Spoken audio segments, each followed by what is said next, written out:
Anyị ga-esi nri taa wit okporo ka ọ nara enwe ọkpụkpụ, ọ na-ebu anụ maka ụmụaka.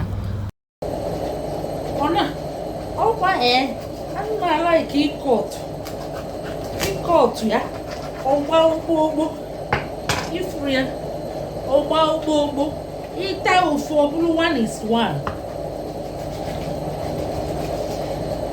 Anụmanụ ka ịkọtụ ya ọgba ụgbọgbo ịta ofu ọ bụrụ 1:1 ifuru ya.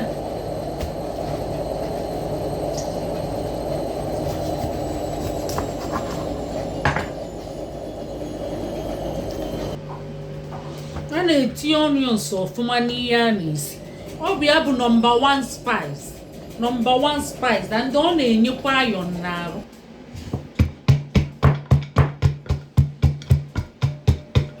Ihe a bụ magi ka m na-esu. Magi eji gas spice ya maka ọ na-esi ike isuche enyi iweli eme enyi spice. Ebutego ite eji esi ka ebido onwe ya ba.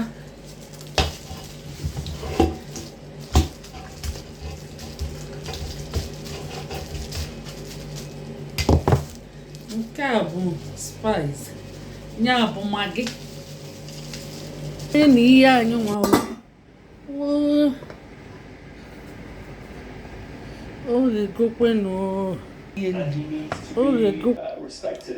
anyị bụ ụmụ nwaanyị ndị anụrụ anụ, anyị ga na-esipụta ite na-enye famili anyị balance diet.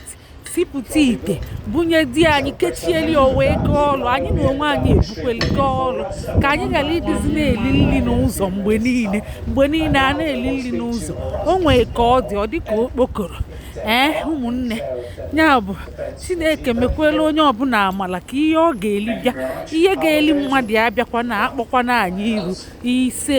Aha m bụ Lọlọ Nneka Ijelenze. Ọ bụ na mba Eliza ka nsi na-ewetala unu ozi ọma. Unu nyekwa anyị akara ịhụnanya ma kesakwa ndeewono. Ka ọ dị na mgbe ọzọ, ka ọ dị ka enwe amara ọhịa.